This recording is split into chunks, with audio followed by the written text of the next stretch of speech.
Beetlejuice, Beetlejuice. Eu vou falar só duas vezes porque na terceira você sabe o que acontece. Bem-vindos a mais um Lançamentos do Cinepod.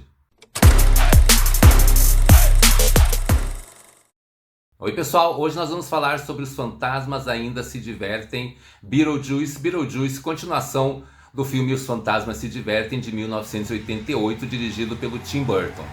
Antes da gente começar a falar do filme, vamos só fazer um pequeno parênteses aqui para contar um pouco do histórico do Beetlejuice. Ele saiu em 1988 e quando ele chegou aqui no Brasil, a curiosidade pelo filme era tanta pela questão de que realmente ele havia sido um sucesso nos Estados Unidos, mas principalmente porque todo mundo sabia que o Tim Burton iria dirigir o Batman de 1989. Todo mundo estava muito curioso para saber quem era aquele diretor e também quem era o Michael Keaton, que também não era um nome muito reconhecido naquela época. Então imagina você o susto que a maioria dos fãs de quadrinhos levou quando você esperava um Batman sombrio, dark, gótico e você vê aquele filme completamente porra louca com personagem despirocado, né?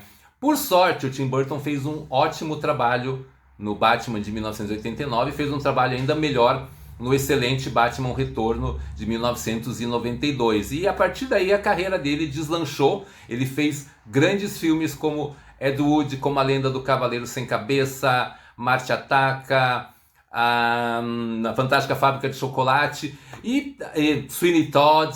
Grandes filmes, mas ao mesmo tempo já faz quase 20 anos que o Tim Burton não entrega um filme realmente interessante, até porque ele acabou se tornando um cineasta muito de encomenda desde que ele fez Alice no País das Maravilhas, e curiosamente todo aquele estilo gótico e bizarro dele acabou se transformando numa coisa fofa que acabou desembocando naquele Dumbo de alguns anos atrás, que é com certeza um dos piores pontos da carreira do Tim Burton, até porque você, quando pensa no Tim Burton, você não pensa num filme fofinho, e ele acabou se tornando um cineasta responsável por fazer filmes fofinhos, tá? De qualquer maneira, ele agora voltou com esse Beetlejuice, que vem muito na esteira daquele resgate de filmes dos anos 80 que tem acontecido muito, como a gente tem visto, por exemplo, com Ases Indomáveis, Um Tira da Pesada, Os Caça-Fantasmas, Alien e assim por diante. A boa notícia é que Beetlejuice é um filme muito divertido, apesar de ter alguns problemas muito sérios também, mas o saldo ele com certeza é muito mais positivo do que negativo. A história desse aqui começa quando o marido da Delia Dutz, feita pela magnífica Catherine O'Hara, ele falece.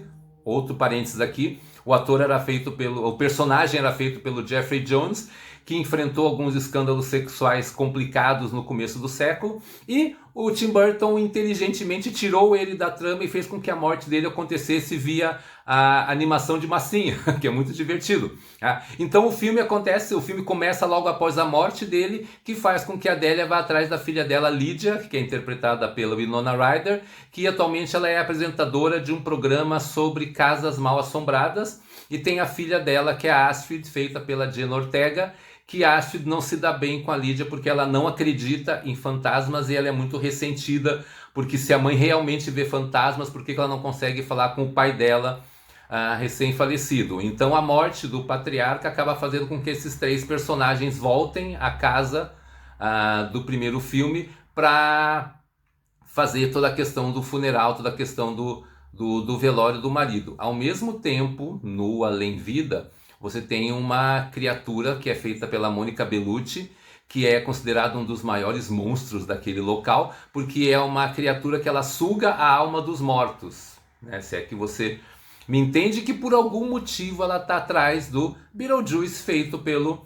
Michael Keaton. Então, a partir daí a gente começa a ter essa história, até porque o Beetlejuice ainda é apaixonado pela personagem da Winona Ryder e assim por diante. O maior problema que eu vejo nesse Beetlejuice atual é justamente o excesso de tramas e de personagens. Só para você ter uma ideia, o que a gente tem de linha mestra do que está acontecendo. Nós temos um personagem que é um delegado, um xerife do além, interpretado pelo William Dafoe, que por sua vez está atrás da criatura interpretada pela Monica Bellucci, que por sua vez está atrás do Beetlejuice, que por sua vez está atrás da Lídia, que por sua vez tenta resgatar a filha Jenna Ortega, que por sua vez se apaixonou por um rapaz de origem misteriosa e ao mesmo tempo ainda está atrás da avó, que está atrás do marido, e assim por diante. Ou seja, é muita história. Se você for comparar com o que a gente tinha no primeiro filme, que era o casal que simplesmente queria se livrar das pessoas da casa e contratava para isso o Beetlejuice, você vê que a trama complicou muito. O que acontece por conta desse excesso de tramas e excesso de personagens é que nenhuma delas acaba sendo desenvolvida de forma correta. E pior, você tem toda a construção deste clima, desse conflito que vai crescendo, só que tudo se resolve de forma muito rápida. Então toda a questão, por exemplo, do personagem misterioso que está namorando a Jenna Ortega resolve-se lá em 2, 3 minutos. Toda a construção da personagem da Monica Bellucci, que é muito legal, visualmente ela é muito interessante, ela é um personagem que ela tá toda grudada por grampos, né, porque ela foi decepada em algum momento da vida dela, né? E também é uma trama que se resolve muito, muito rápido. Aí, por conta disso, é muito mais interessante você ver os personagens ali do que, na verdade, o conflito de cada um. Então é muito legal você ver o William Dafoe fazendo um papel... Aliás, eles quase sempre mistura muito isso, né? Fazendo um papel cômico, a Monica Bellucci fazendo uma versão meio ameaçadora e assim por diante.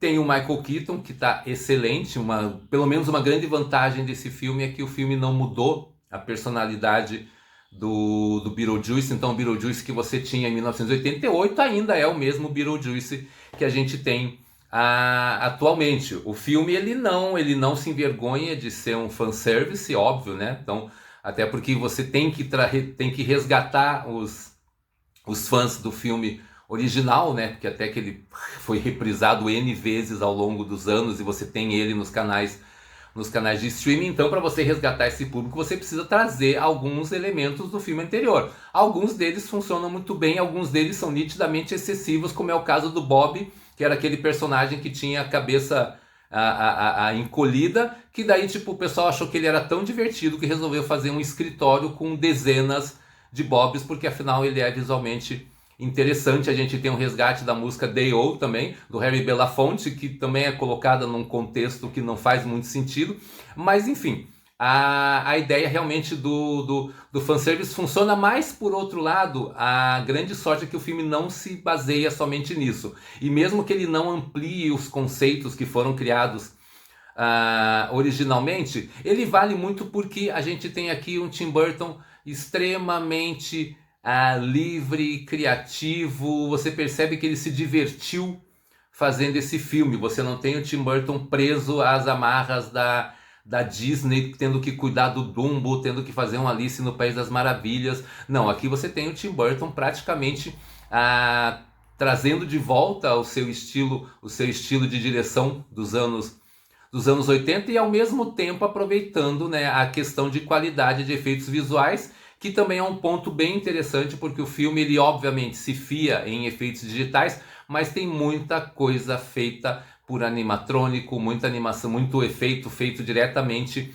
na hora da filmagem, que dá um ar mais espontâneo para o filme do que você esperaria. Então Beetlejuice é um filme que na prática ele acaba funcionando muito mais pela interação dos personagens. Cada personagem ali é muito bom, os diálogos específicos, de novo, não os diálogos que carregam a trama, os diálogos específicos. Tem um da Catherine O'Hara com o padre, que é um negócio maravilhoso, sabe? Tem vários pontos muito interessantes. Então é um filme que ele funciona muito mais pelas partes, pelos momentos de interação, do que pela trama em si, que na prática você nem se importa muito como que aquilo vai se resolver no final, tá? Então Beetlejuice não é uma continuação, Beetlejuice não é uma continuação caça-níqueis, felizmente também não chega aos pés do original, justamente porque por conta dessa trama complexa e desnecessária. Não precisava ser uma trama tão complexa assim, mas no fim eu acho que é um filme que ele funciona muito bem, ele é extremamente engraçado e é muito bom ver o Tim Burton de volta à de volta ao seu habitat natural, né? Sem ter o peso de ter produções em que ele precisa se conter. Isso é muito bom, certo? Pessoal, espero que vocês tenham gostado dessa nossa conversa. Então, dá um like no canal da Tribuna e a gente se vê na próxima. Até mais!